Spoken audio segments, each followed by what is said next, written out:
Welcome sa Tagalog Manhwa Recap.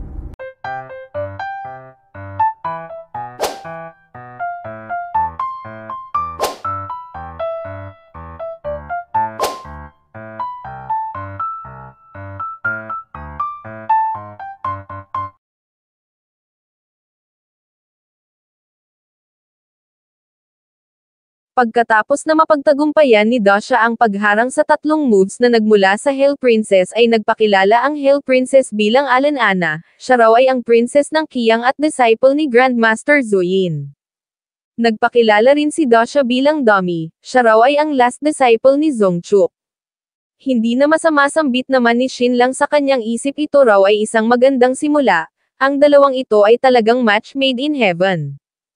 Alright, saad ni Princess Alanana ngayon ang blind date ay tapos na, sinabihan si Dasha na siya ay hindi interesado rito at hindi niya na ito sasaktan, maaari na itong umalis na siya namang ipinagtaka ni Dasha, lalong-lalo na ni Shin Lang.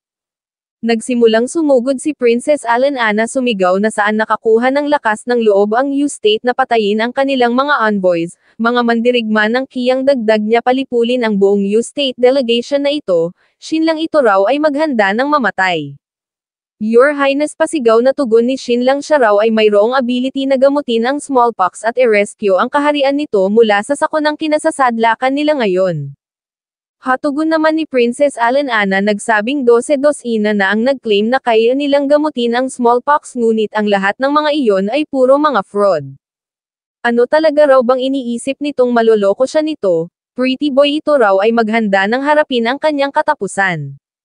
Agad na inatake si Shin Lang, sa kabutihang palad ay nagawang maharang ni Dasha. Lumingon si Princess Alanana sa kanyang mga sundalo pasigaw na nagtanong kung ano pa ang hinihintay ng mga ito, ang mga ito raw ay sumugod na't i-annihilate ang U-State delegation na ito ngayon din. Kill rush ng mga sundalo. Shit, sambit naman ni Shin Lang sa kanyang isip na patanong kung nababaliw na ba ang babaeng ito, nag-alalang kahit na ang mga warriors na kasama niya rito'y mga elite, katiyak-tiyakang sila ay maa-annihilate lang sa isang charge ng libo-libong cavalry ng Qiyang.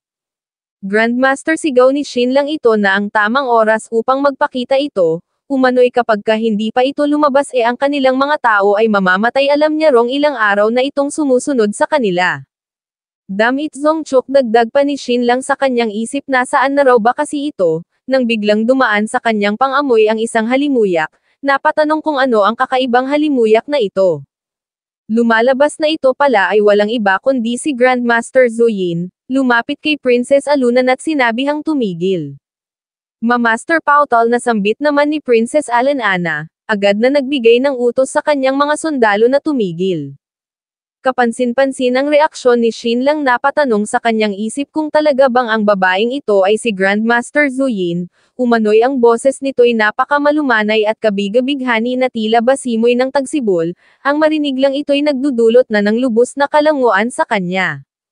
Ngunit teka lang, hindi raw ba't dapat si Grandmaster Zuyin ay napakatanda na ngayon, ngunit bakit daw ba ang boses nito'y tila ba nagmumula sa isang 20 taong gulang na babae? Ano, hindi raw ba kaya na ito ay isang witch na mayroong batang boses? Humawi ang lente kay Grandmaster Zuyin.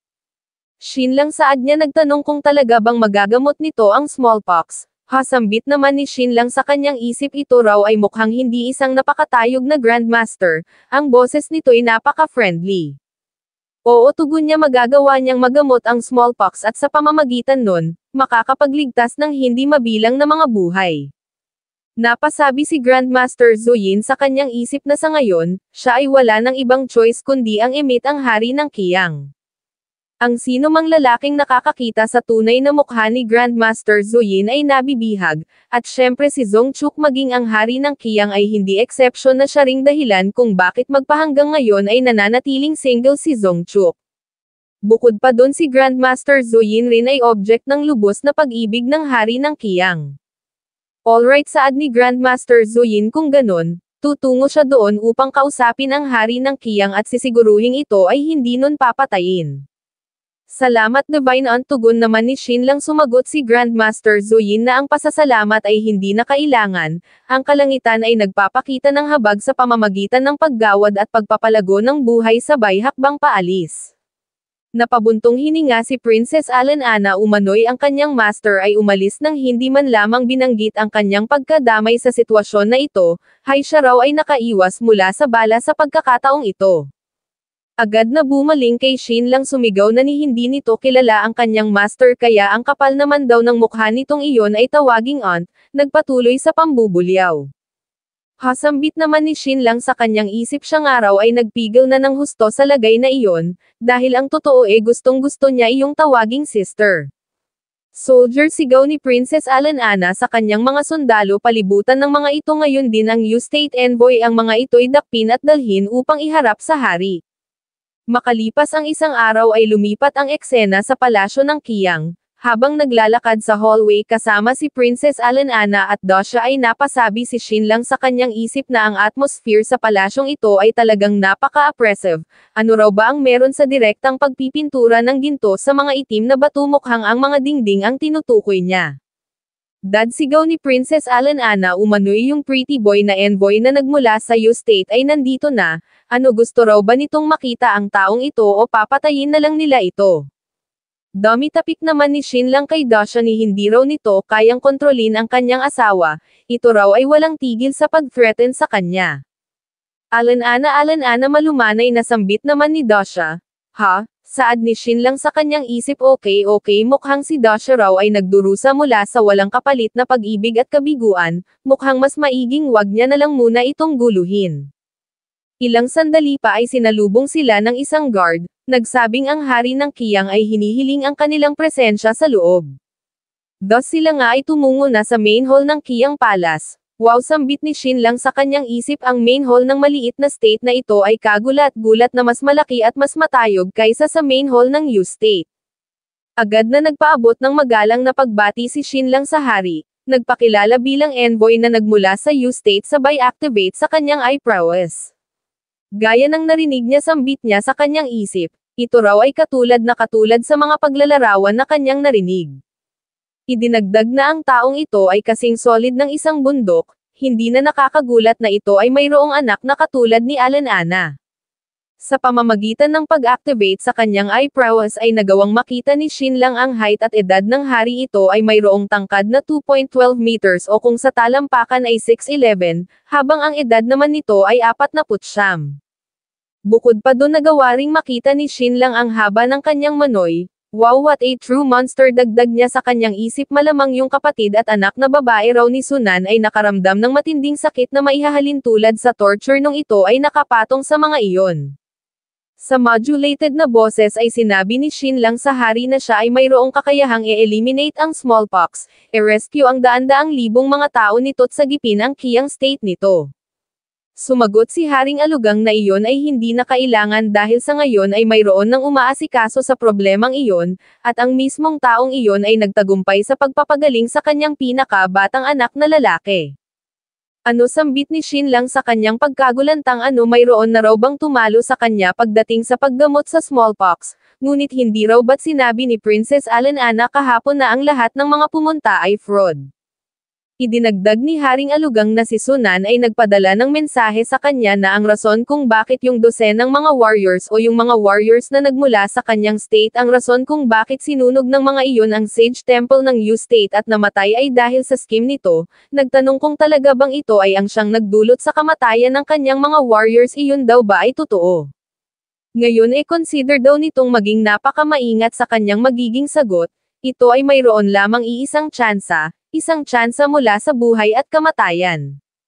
Sa hindi inaasahan ay agad itong inamin ni Shin lang, nagsabing oo ang bagay na iyon ay kanyang plot, pinasunog niya sa mga iyon ang Sage Temple ng U-State kung kaya oo talagang siya ay ang siyang responsable sa kamatayan ng mga iyon. Sumagot si Haring Alugang na mabuti naman at inaamin nito ang patungkol sa bagay na iyon, kung ganon ngayon ay maaari niya nang i-fulfill ang kanyang binitawang pangako kay Divine Zuyin, hindi niya ito papatayin subalit kailangan nitong gumawa ng isang choice. Agad na nag-snap ng daliri kasabay nito'y ang paghatid ng dalawang guards sa ngayon nakagapos ng si Shin Shisan at Huang Feng patungo sa main hall sa mismong harap nila. Idinagdag ni Haring Alugang na siya ay nangako kay Zuyin na ito ay hindi papatayin, gayunpaman ang pag-spare sa buhay nito'y hindi magpapaluwag sa kanyang nararamdamang puot. Kung kaya ito raw ay pumili sa dalawang ito kung sino ang mananatiling buhay at sino ang babalatan ng buhay, pagpipire-pirasuhin at ipapakain sa aso. Agad na nagpresenta ang dalawa kill me paulit-ulit na sigaw nila, hasambit naman ni Shin Lang sa kanyang isip gaya ng iniisip niya, mukhang talaga raw palang ang dalawang ito ay mayroong affair. Master sigaw ni Shin Shisan kay Shin Lang siya na lang daw ang patayin nito at hayaang mabuhay si Huang Fang, umano'y isa ng karangalan para sa kanyang ito ay mapagsilbihan sa nagdaang 6 na buwan, siya ay mamamatay ng mayroong pagmamalaki. Shin Lang sigaw naman ni Huang Fang siya na lang daw ang patayin nito, umano'y matagal niya nang gustong umalis sa tabi nito kung kaya hayaan na lang daw nitong siya ang patayin ng hari ng Qiyang at ipakain sa mga aso, nang tuluyan niya nang makamtan ang kapayapaan. Hasambit naman ni Shin Lang sa kanyang isip mukhang ang dalawang ito ay talagang napaka-devoted sa isa't isa. Bilis alingaw-ngaw ng sigaw ni Haring Alugang kay Shin Lang pumili na raw ito ngayon din dahil kung hindi, pareho niyang papatayin ang dalawang ito at ipapakain sa aso, sabay bilang ng 1 hanggang 3. Sumagot si Shin Lang na wala siyang pipiliing mamatay sa mga ito, kung ganun tugon ni Haring Alugang ang dalawang ito ay mamamatay sabay utos sa mga guards na dalhin palabas ang mga alip-ores na ito ni Shin Lang at gawing dog food. Thus nagsimula na nga ang mga guards sa pagkaladkad sa dalawa. Great King Saad naman ni Shin Lang siya raw ay nakahandang mag-offer ng treasure kapalit ng buhay ng dalawang iyon, ngunit nagtanong lang si Haring Alugang na ano naman daw ba ang treasure na wala ang Qiyang State, bakit naman daw ba sila magiging interesado sa mga pag-aari nito? At kaya iyon nasabi ni Haring Alugang ay dahil sa ang Qiyang State ay estado ng mga Mandar ambong kinikikilan ang lahat ng mga karatig na lupain at bukod pa dun, sila rin ay madalas na binibigyan ng mga treasures ng Su family bilang regalo. Pinalapit ni Shin Lang si Dasha dala ang isang kahon inilapag sa harap ng hari sabay bukas, Great King Saad ni Shin Lang pakiusap tingnan niya raw ito. Nanlaki ang mga mata ni Haring Alugang nang makita ang item teka lang ito raw ay isang napakalaking piraso ng jade, bukod pa dun ito rin ay nililok sa kanyang figura umano'y ang bagay na ito'y mayroong halagang higit pa sa ginto. Agad niya itong dinampot sinabihan si Shin Lang na ang treasure nito ay katangi-tangi, ito ay talagang pumupukaw ng atensyon. Gayunpaman still isang buhay lang ang maaari nitong mailigtas, kaya pumili na ito kung sino dun sa dalawa. Sambit naman ni Shin Lang sa kanyang isip ang taong ito raw ay isang absolute thug, umano'y si Emperor Ning Yuan Xian ay magmumukhang isang refined gentleman kung itatabi sa pangit na ito. Well buti na lang daw at mayroon siyang contingency plan, Great King Saad niya nagsabing ang treasure na ito ay mayroon pang itinatagong wonders, pakiusap isarado raw nito ang mga bintin at patayin ang mga kandila, doon pa lamang nito maa-appreciate ng lubusan ang unique qualities na mayroon ang bagay na ito. Thus ganoon na nga ang ipinag-utos ni Haring Alugang sa mga guards ipinasarado ang mga bintin at ipinapatay ang mga kandila, at nang ito'y maisagaway ang item ay nag-imit ng nakakasilaw na kinang. Hindi makapaniwala ang hari sa kanyang nasasaksihan ano sambit niya sa kanyang isip ang jade statue na ito ay nagliliwanag, yung pinakamalaki niyang luminous pearl ay walang panama kung ikukumpara rito, katiyak-tiyakang ito raw ay magiging standout piece sa kanyang treasury, absolute invaluable ito raw ay napaka-rare. Okay Saad niya yung dalawang iyon ay mae-spare, nagbigay ng utos sa isa sa kanyang mga guards na dalhin ang jade statue na ito sa treasury dahil sa susunod na ilang buwan ay gusto niya itong e-showcase, agad na tumalima ang guard. Gaya ng inaasahan sambit ni Shin Lang sa kanyang isip umano'y gaya ng natanggap niyang impormasyon mula sa ipinasagawa niyang investigasyon, ang hari ng Qiyang ay napakahilig sa pagplunder ng mga treasures at wealth, pagpatay ng mga tao pakikipagtalik sa mga kababaihan at bukod pa dun, hilig din itong mag-show off. Kung kaya walang duda na ito ay malulugod ng husto kapag ka nakatanggap ng ganitong uri ng treasure, at tiyak na ito ngayoy kating-kati ng ipagyabang ang bagay na ito sa mga leaders ng iba't ibang mga tribes na narito sa Qiyang State. Gayunpaman hindi nito alam na ang totoo ang bagay na ito ay isa lamang hamak na glass na coated ng phosphorescent powder, kusang nagliliwanag pagkatapos na maka-absorb ng sinag ng araw. Great King Saad ni Shin Lang siya raw ay mayroon pang pangalawang regalo para rito, o excited na tugon naman ni Haring Alugang sige-sige ipakita raw nito sa kanya. Thus ganoon na nga ang ginawa ni Shin Lang naglabas ng isa pang box na naglalaman ng mga sigarilyo, sinindihan ang isa't agad na bumuga. Great King saad niya umano'y ang sigarilyong ito ay gawa mula sa nicosia na may halong iba't ibang uri ng mga spices, sindihan mo lang ito ng ganito at pagkatapos ay i-inhale. Gayunpaman ito raw ay ibang-iba kumpara sa nicosia ng western regions, dahil pagkatapos mong ma-inhale ang nicosia na ito ikaw ay makakaramdam ng kasiglahan at ito ay nakakagamot ng ilang mga sakit. Additionally dagdag ni Shin lang sa kanyang isip ito rin daw ay nagkukubli ng daan-daang mga unique ingredients na specially treated.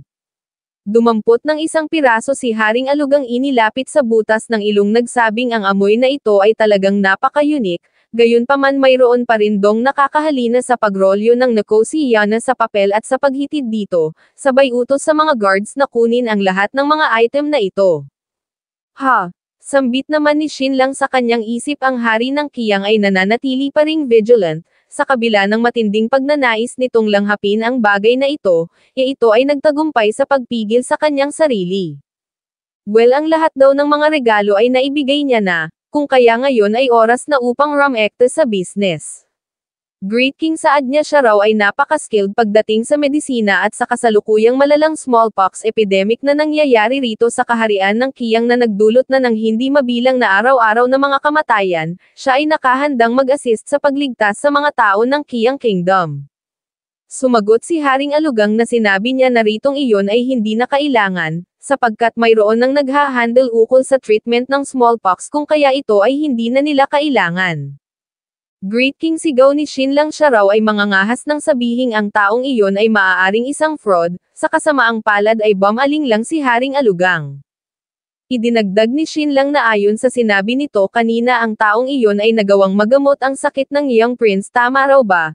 Well kung siya raw ay hindi nagkakamali iyon ay nangyari lang dahil sa na-inherit ng Young Prince ang vigorous bloodline nito na siyang nag-enable sa Young Prince upang ito ay makasurvive ng kusa mula sa smallpox. Nung ancient Eastern civilizations, ang mortality rate o death rate mula sa smallpox ay nasa humigit kumulang 30%. Gayunpaman sa Kiyang State ay mayroong napakataas na mortality rate na nasa 60 hanggang sa 70%, at iyon ay dahil sa kanilang napakalalang sanitary conditions na nangangahulugang ang sanhi ng kamatayan ay hindi lamang sa smallpox kundi pati na rin sa iba't ibang komplikasyon, malalang inflation at internal hemorrhage.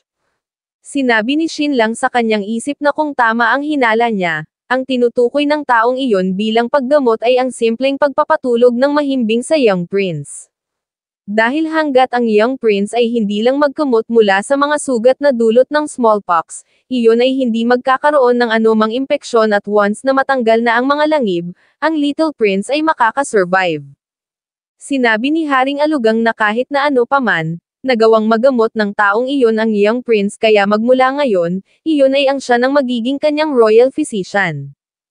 Idinagdag kay Shin lang na tinanggap niya ang mga regalo nito at nangako kay Divine Zuyin na hindi ito papatayin, gayunpaman maliban dun sa 3 individual na dinala nito rito wipe out niya yung iba dahil kung hindi niya gagawin yun, papaano niya naman daw ba mapapanatili ang kanyang reputasyon?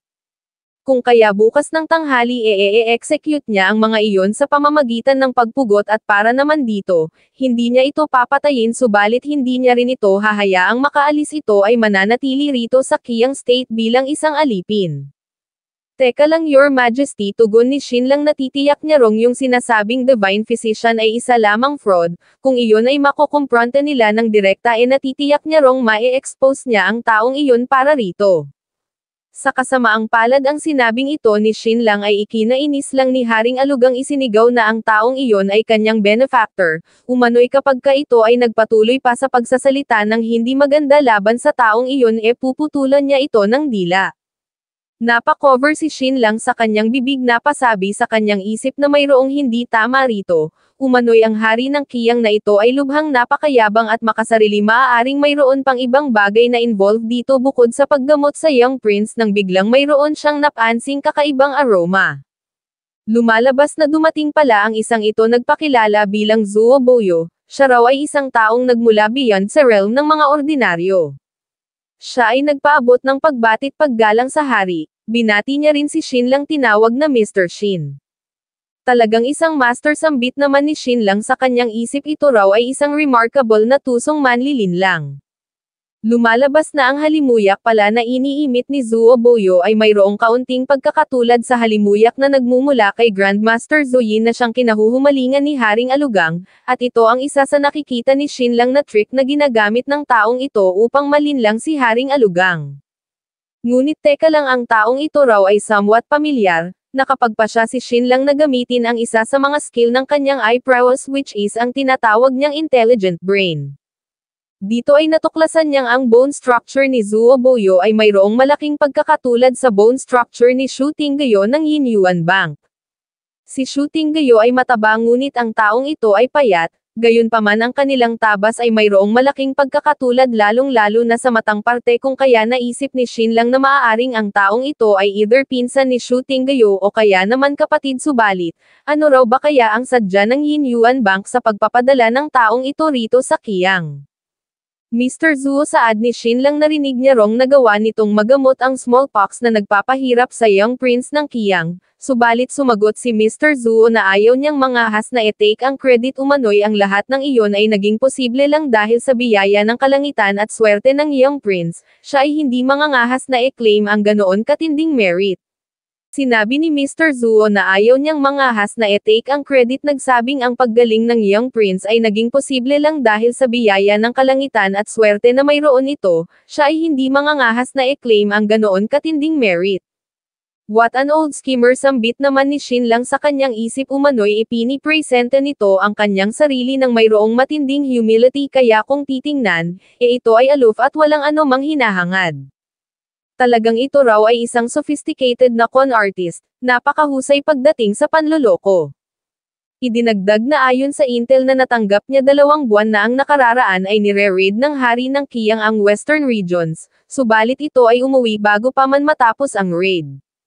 Kung kaya maaaring ito raw ay nagkaroon ng anumang nakakahiyang sakit gaya na lamang ng herpes o kaya naman kulugo, at ito ay nagawang magamot ng Zuo Boyo na ito, na naging dahilan upang ang hari ng Kiyang na napakahilig sa mga babae ay ginawa itong benefactor. So saad niya kay Mr. Zuo, so ginamat nito ang karamdaman ng hari ng Kiyang. Nonsense, pasigaw na tugon ni Mr. Zuo, umano'y ang Majesty ay napakalusog at pinoprotektahan ng mga gods, ito raw ay walang anumang karamdaman.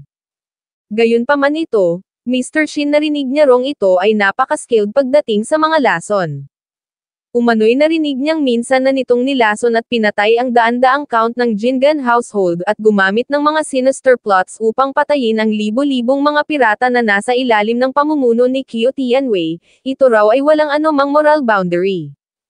Mapapansin ang reaksyon ni Haring Alugang sa kanyang narinig, sambit naman ni Xinlang sa kanyang isip, mukhang siya raw ang na-set up dito, hindi lang sa hindi niya magawang mahubaran ng maskara ang taong ito, sa halip siya pa ang nakagat nito, malamang ngayon iniisip na raw ng hari ng Kiyang na siya ay idispatsa. Ang makamandag na ahas na ito, talagang ito raw ay napakatalino at napakahirap na edil. Gayunpaman sa ngayon hawak niya na sa kanyang kamay ang ilan sa mga sekreto nito. Tinawag na Poison Master ng Yinyuan Bank si Mr. Zuo.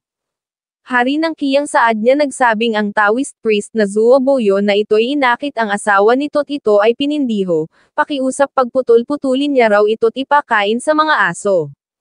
Nagulantang si Mr. Zuo sa kanyang narinig, maging si Haring Alugang ay nabigla rin. Your Majesty, saad ni Mr. Zuo, umano'y ang pang-aakusang ito sa kanya ni Xinlang ay isang bagay, ngunit ang mangahas itong insultuhin ang reyna, ito ay pangduduste sa hari, deserve nito ang divine punishment. Zuo Boyo, sambit naman ni Xinlang, ano talaga raw bang iniisip nitong wala siyang anumang pruweba? Your Majesty, kung tatanggalin daw nito ang Taoist priest robe ng taong ito, maiintindihan daw nito ang lahat. Nonsense, apila ni Mr. Zuo sa kanyang pagkataranta, nagtanong kung papaano nito nagagawang siya ay hamakin ng ganito, siya ay isang man of cultivation kaya napaka-absurd na sabihin nitong siya ay paghubarin. Sinabi ni Xinlang sa kanyang isip na nung inis kanya ito kanina, napansin niyang ang pangilalim na damit nito'y mayroong berdang napakagandang love poetry at gold thread pa mismo ang gamit. At ang pinakamahalagang detalye sa lahat ay ang lagda. Ito ay kahalintulad sa pangalan ng reyna.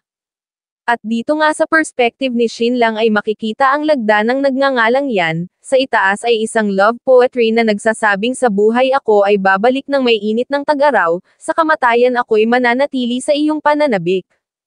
Taoist priest Zuo Saad ni Haring Alugang pakiusap hubarin daw nito ang kanyang robe Your Majesty. Tugon naman ni Mr. Zuo sa kanyang pagkabahala nagsabing si Shin lang ay nagsasalita lang ng nonsense, pakiusap wag nitong paniwalaan ang taong ito. Sa kasamaang palad ay direktang pinunit ni Haring Alugang ang kanyang robe hindi na hiniling pa ang kanyang pagsang-ayon, at dito ngay nakita ng kanyang dalawang mata ang mismong love poetry at lagda na nasa ilalim nito. You bastard nagngangalit na sigaw ni Haring Alugang umano'y ang pangalan ng kanyang asawa ay Luo Yan, inangat si Mr. Zuo tinanong kung ano na ang masasabi nito ngayon. Hasambit naman ni Shin lang sa kanyang isip ang mga ito raw ay talagang mga scandalous lovers, ang isuot nito ang isang bird-adong damit upang amuin lang ang pananabik sa ganitong sitwasyon, nagtanong kung ito ba ang excitement na kini-crave ng mga ito. Well Your Majesty saad ni Mr. Zuo sa puntong ito hindi niya na raw ililihim pa ang patungkol sa bagay na ito, siya raw at si Luo Yan ay magkapatid na maraming taon nang nagkahiwalay. Mapapansin ang reaksyon ni Shin lang what the hell sambit niya sa kanyang isip ano mayroon pa itong nalalamang ganitong excuse, bakit ano raw ba ang tingin nito sa kanila mga 3 years olds, paiyak na idinagdag ni Mr. Zuo na ang rason kung bakit pinagsilbihan niya ang hari ay dahil kay Luo Yan, ang rason kung bakit niya ibinuhos ang kanyang buong puso't kaluluwa sa pagligtas sa young prince ay dahil sa pamangkin niya ito. Natigilan si Haring Alugang sa kanyang narinig agad na binitawan si Mr. Zuo. Nag-utos sa kanyang mga guards na dalhin dito si Luo Yan. Makalipas ang ilang sandali pagdating ni Consort Luo Yan ay nadatnan niyang nakayukod si Mr. Zuo, na siya namang nagpaalarma sa kanya. Hasambit ni Shin lang sa kanyang isip na patanong kung talaga bang ang babaeng ito ay ang siyang asawa ng hari ng Qiyang na si Luo Yan. Well hindi mo raw maitatangging ito ay napakaganda ngunit sa napaka-delicate na physique na mayroon ito, papaano naman daw ba nito nagagawang ma-withstand ang pagsalakay sa gabi ng hari ng Qiyang, malamang iyon daw ay hindi mabatang pagdurusa. Brother agad na lapit ni Consort Luo Yan kay Mr. Zuo ano natuklasan na raw ba ng hari ang patungkol sa kanila, heto na ang isa pang master sa pag-arte sambit naman ni Shin lang sa kanyang isip. Ano ang mga ito ay magkapatid? Well maaari dong sabihin ng mga ito sa multo na, nang biglang mayroon siyang napansin. Teka lang mayroon dong hindi tama rito ito raw ay insane, ang dalawang ito ay talagang mayroong striking resemblance.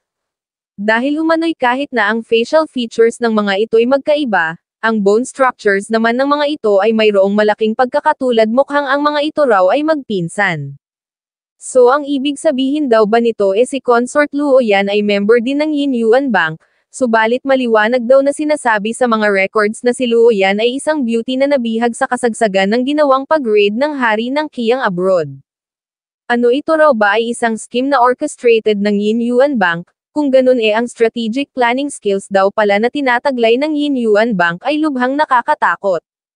Idinagdag ni Consort Luo Yan na ilang taon na ang nakararaan, nakuha niya ang pagtingin ng hari at tumungo rito sa Qiyang. Ang kanyang family, kalakip na ang kanyang mga magulang at mga nakakatandang kapatid na lalaki ay pinaghahanap siya kung saan-saan, hanggang sa pagdaan ng mga taon sa wakas siya ay nagawa ng matunton ng mga ito. Gayunpaman sila ay lubos na natatakot na siya ay kilalanin, sapagkat sinabi niya na sa Majesty na siya ay wala ng pamilya pagdating niya rito sa Qiyang. Emosyonal kunong idinagdag na ang kanyang brother ay piniling manatili sa tabi ng Majesty upang siya lang ay maprotektahan, at dulot na rin ang admiration nito sa Majesty. Subalit hindi raw ini-expect ng kanyang brother na matutuklasan ng Majesty ang patungkol sa ugnayan nila, siya ay hindi nangahas na kilalanin ang kanyang brother ngunit malinyat pinagbordahan niya ito ng damit. Hasambit naman ni Shin lang sa kanyang isip impressive acting, umano'y deserve nito ang at least 90 na score. Umupo sa harap ng dalawa't nagsabing ang bone structure ng mga ito ay talagang mayroong malaking pagkakatulad, kaya maaaring ang mga ito raw ay hindi magkapatid kundi magpinsan. Gayunpaman ang nakabordang tula ay tula ng pag-ibig so ang mga ito raw ba ay, agad na sumabat si Consort Luo Yan nagtanong kung sino ang nagsabing ito ay isang love poem, maliwanag daw na ang tulang ito ay patungkol sa kanyang pangungulila sa kanyang pamilya. Mayroon siyang pamilya ngunit hindi niya maaaring kilalanin ang mga ito o kaya naman bumalik sa kanila, dahil sa siya ay mayroon ng bagong lugar na tinatawag na tahanan, isang minamahal na asawa sa kanyang tabit mga anak. Idinagdag na hindi siya maaaring bumalik, ang tanging paraan lang upang siya at ang kanyang mga magulang ay muling magsama-sama ay pagkatapos niyang mamatay. Impressive sambit naman ni Shin lang sa kanyang isip umano'y ang paliwanag na ito ay mayroon ding perfect sense, ipinapakita lang nito kung gaano kalalim ang mga Chinese characters. Ang isang tula ay maaaring ma-interpret sa maraming paraan, ito ay maaaring mag-express ng romantic feelings o kaya naman familial love. Maiking dagdag pa ni Consort Luo Yan siya raw ay mayroon pang ibang paraan upang mapatunayang siya ay inosente, sabay angat sa kanyang palda na siya namang naging dahilan upang agad na pumihit si Shin lang patungo sa kabilang side. Ang balakyat na babaeng ito sambit ni Shin lang sa kanyang isip sinadya raw nitong maghubad sa harap niya, umaasang ang napaka-possessive na hari ng Kiyang ay mag-take ng action at patayin siya out of jealousy. Idinagdag ni Consort Luo Yan sa hari na ang tatlong nunal na ito na nasa kanyang kanang hita ay ang kanyang katangi-tanging birthmark, umano'y ang kanyang brother ay mayroon ding ganito sa kanyang kaliwang hita. Thus dito ngay ipinakita na rin ni Mr. Zuo ang kanyang nunal sa hita. Your Majesty, saad niya pakiusap tingnan daw nito, siya at si Luo Yan ay mayroong matching birthmarks. Ang mga ito ay peke sambit naman ni Shin lang sa kanyang isip ang mga ito raw ay ni hindi mga nunal, umano'y ang ganitong maliliit na blood tumors ay napakadali lang na e-fabricate. Gayunpaman ang bagay na ito ay hindi naiintindihan ng hari ng Kiyang, at malamang sa ngayon ito'y naniniwala ng ang mga ito'y talagang magkapatid. Mr. Shin sambit naman ni Consort Luo Yan nagtanong kung papaano nito na lamang mayroong suot na berdadong damit ang kanyang brother na siya mismo ang nagberda. Idinagdag na mayroong nakapagsabi sa kanya na ang scheme nito ang nagsanhi upang sunugin ng mga envoys ng kanilang Kiyang State ang Sage Temple ng Yu State, na siyang nag-lead sa kanilang kamatayan. Umano'y ang intensyon nito ay ang i-disrupt ang kapayapaan ng kanilang Kiyang State, at magdulot ng mga risk sa kanilang mga tao. Shin lang sabat naman ni Haring Alugang ito raw ay nakipagsabuatan laban sa kanilang mga envoys, kapag ka ito ay hindi nakapagbigay ng satisfactory na paliwanag, wag na itong umasa pang ito ay makakaalis dito ng buhay. Damit sambit naman ni Shin lang sa kanyang isip umano'y ang pagbaling ng hari ng Kiyang sa kanya ay mas mabilis pa sa pagpanad ng pahina, agad itong lumiko laban sa kanya kahit nakakatanggap lang nito sa kanyang regalo ito raw ay walang anumang prinsipyo. Ang unpredictable wolf na ito ay wala ng pag-asa pang matame, ang patayin ito ay ang siya na lamang natitirang option. Your Majesty, saad niya nagsabing ginawa niya lang ang bagay na iyon upang durugan ang Su family at kunin ang kanilang posisyon, ginawa niya iyon upang ma-monopolize ang lahat ng diplomasya sa pagitan ng Kiyang at Yu State. Your Majesty, kahit na ano pa man ang i-offer ng Su family taon-taon iyon ay matutumbasan ng Jin family, at hindi lang yun ang kanyang Jin family ay makakapagbigay rin ng mahigit sa 100,000 gintong pilak bawat taon. Nagtanong kung iyon ba ay hindi pa sapat. Idinagdag na kung kakailanganin nila ang tulong ng hari ng Kiyang, sila ay mag-o-offer pa ng greater generosity higit pa sa anumang maaaring maibigay ng Su family. Sumagot si Haring Alugang na ngunit ang Su family ay nagtataglay ng higit na kapangyarihan sa Yu State kung ikukumpara sa Jin family. Muling tinawag ni Shin lang si Dasha upang dalhin ang isa pang item. Agad niyang tinanggal ang telang nakabalot sa item, na siyang labis namang ikinabigla ng dalawa. Your Majesty, saad ni Shin lang malamang sa ngayon alam na raw nito ang patungkol sa salamin na ito, umano'y upang makakuha ng ganito, hindi mabilang na mga merchants mula sa western regions ang nagsisidatingan. Nagsisidatingan sa Kawan, eager na makipagsosyo sa Tiandao Chamber of Commerce at bawat salamin ay ino-auction sa napakalaking halaga. Napasabi si Haring Alugang sa kanyang isip na hanggang ngayon ay wala pang salamin na naibebenta sa auction na ang taas ay humigit sa 6 na talampakan, yet ang isang ito raw ay higit na mas mahaba at mas malaki. Your Majesty, dagdag ni Shin lang ang salamin na ito ay creation ng Jin family, ngayon nakikita na raw ba nitong sila ay nagtataglay ng kapabilidad upang palitan o kunin ang posisyon ng Su family. Gayunpaman nag-utos lang si Haring Alugang sa kanyang mga guards na kunin ang salamin na ito at i-detain si Xinlang, at puwersahin ang Jin family na mag-provide ng 1,000 salamin bawat taon bilang tribute. Idinagdag sa kanyang isip na patungkol naman kay Zuo Boyo. Although somewhat siya raw ay naniniwalang ito at si Luo Yan ay magkapatid, hindi niya mapagkakatiwalaan ang innocence nito. Kaya ano palalayasin niya na lang daw ba ang tawis na ito o papatayin?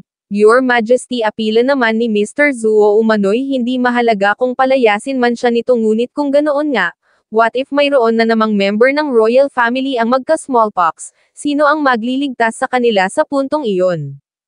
Ako sigaw naman ni Xinlang, siya raw ang gagamot, ngunit agad siyang kinontra ni Mr. Zuo. Nagsabing sa kabuuan ng mundo siya lang ang nag-iisang mayroong kakayahang gamutin ang smallpox, at iyon ay salamat sa kanyang divine medicine. Sa kabilang banda naman itong si Xinlang, ay nagbabalak lamang na linlangin ang Majesty, nang biglang nag-rush papasok ang isang guard upang magbigay ng ulat.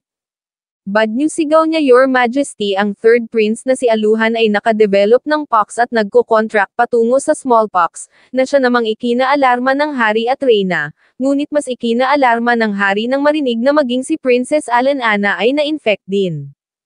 Si Third Prince Aluhan ay ang siyang pinakakahawig ng hari ng Qiyang at ito ay ang kanyang pinaka-cherished na anak, habang si Princess Alanana naman ay ang kanyang precious jewel. Your Majesty, saad ni Mr. Zuo, umano'y mayroon na lamang natitirang isang dose ng divine medicine, maaari niya iyong gamitin upang pagalingin at i-eradicate ang smallpox ni Third Prince Aluhan pagsapit ng umaga. Sa kabilang banda naman ang Xinlang na ito ay kiniklaim na mayroon ding kakayahang gamutin ang smallpox, kaya bakit hindi raw nila ito hayaang gamutin si Princess Alanana upang mapatunayan nito ang kanyang claim. Hasambit naman ni Xinlang sa kanyang isip pagalingin ang Third Prince overnight, what an intricate plot. Originally siya raw ay naniwalang ang young prince ay nakipaglaban sa smallpox sa pamamagitan lamang ng anesthetics at sarili nitong robust health, ngunit ngayon ang lumalabas sa kanya ay ang mayroon ito ay isa lamang hamak na chickenpox na disguised bilang smallpox. Ang smallpox na mayroon si Third Prince Aluhan ay fake, sa halip ito ay nagdurusa ngayon sa isang skin poison na fabricated ni Zuo Boyo, na ang mga sintomas ay kahawig na kahawig sa sintomas ng smallpox. Yet sa isang banda naman si Princess Alanana ay talagang mayroong smallpox, malamang ang ginawa raw nitong pagbalik rito sa kaharian ng Qiyang ay naging threat sa isang partikular na individual. Wife, sambit naman ni Dasha, ang kanyang wife ay nagkaroon ng smallpox, agad na tumakbo palabas, Dum-Dum, tulungan daw siya nitong iligtas ang kanyang wife. 2 isolation rooms ang nakatayo sa labas ng palasyo, at ito ay itinayo kailan lang upang magsilbing isolation rooms sa 2 little prince na na-contract ng smallpox sa parehong pagkakataon.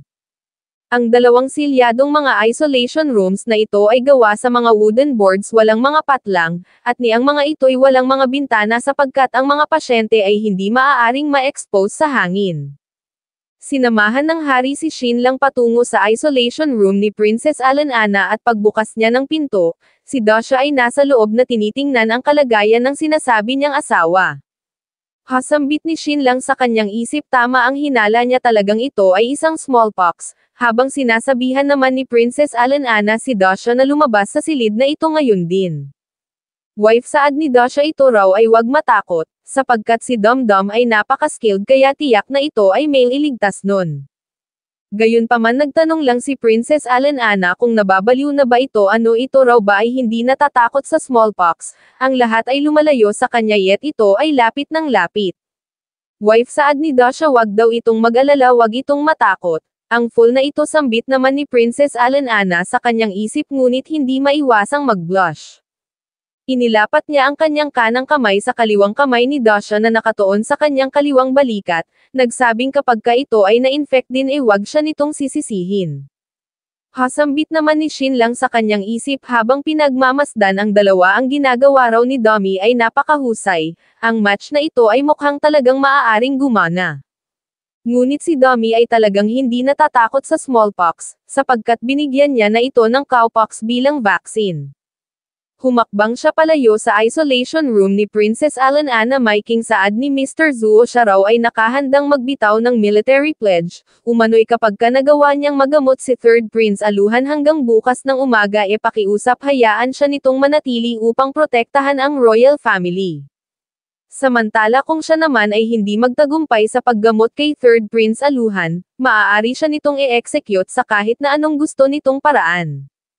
Idinagdag na kapag ka si Prince Aluhan ay nagawang makarecover bukas ng umaga, iyon ay nagpapakita lang na ang presensya ni Xinlang dito ay hindi na kailangan kaya pakiusap Maiking tanggalin agad nito ang taong ito sa puntong iyon. Sinang-ayunan nito ni Haring Alugang, humakbang na paalis si Mr. Zuo. Xinlang saad ni Haring Alugang hindi raw ba't sinabi nitong ito ay mayroong kakayahang gamutin ang smallpox, kaya bakit ito raw ay hindi pa rin nagsisimula sa panggagamot kay Nana. Sumagot si Xinlang na ngayon ay napaka-late na at ang oras na ito ay hindi maganda, bukas na siya magsisimula sa kanyang panggagamot. Hahaha alingaw-ngaw naman ng tawa ni Mr. Zuo pagdating niya sa pinto ng isolation room ni Third Prince Aluhan si Xinlang daw ay walang kakayahang gamutin ang smallpox, ni ito nga raw ay walang courage na pumasok sa loob ng silid ni Princess Alanana. Idinagdag na maghintay lang ito bukas ng umaga, tuluyan niya ng magagamot si Third Prince Aluhan at pagkatapos nun, pakiusap dispatch na nito ang thief na Xinlang na ito sabay pasok at sarado sa pinto. Sinabi ni Haring Alugang kay Xinlang na binigyan niya na ito ng chance umano'y kapag ka nagawang magamot ni Zuo Boyo si Aluhan bukas ng umaga, ito ay papatayin niya bukas sabay talikod at hakbang pabalik sa kanyang palasyo kasabay ng 2 guards. Huang Feng saad naman ni Xinlang since ito raw ay babae, mas convenient na ito ay ang siyang pumasok doon sa loob ng silid ng princess at mag-asikaso kay Alanana. Siguraduhin nito ang pagsindi sa Brazil. Ang gabing ito'y magiging napakalamig na agad namang sinang-ayunan ni Huang Feng.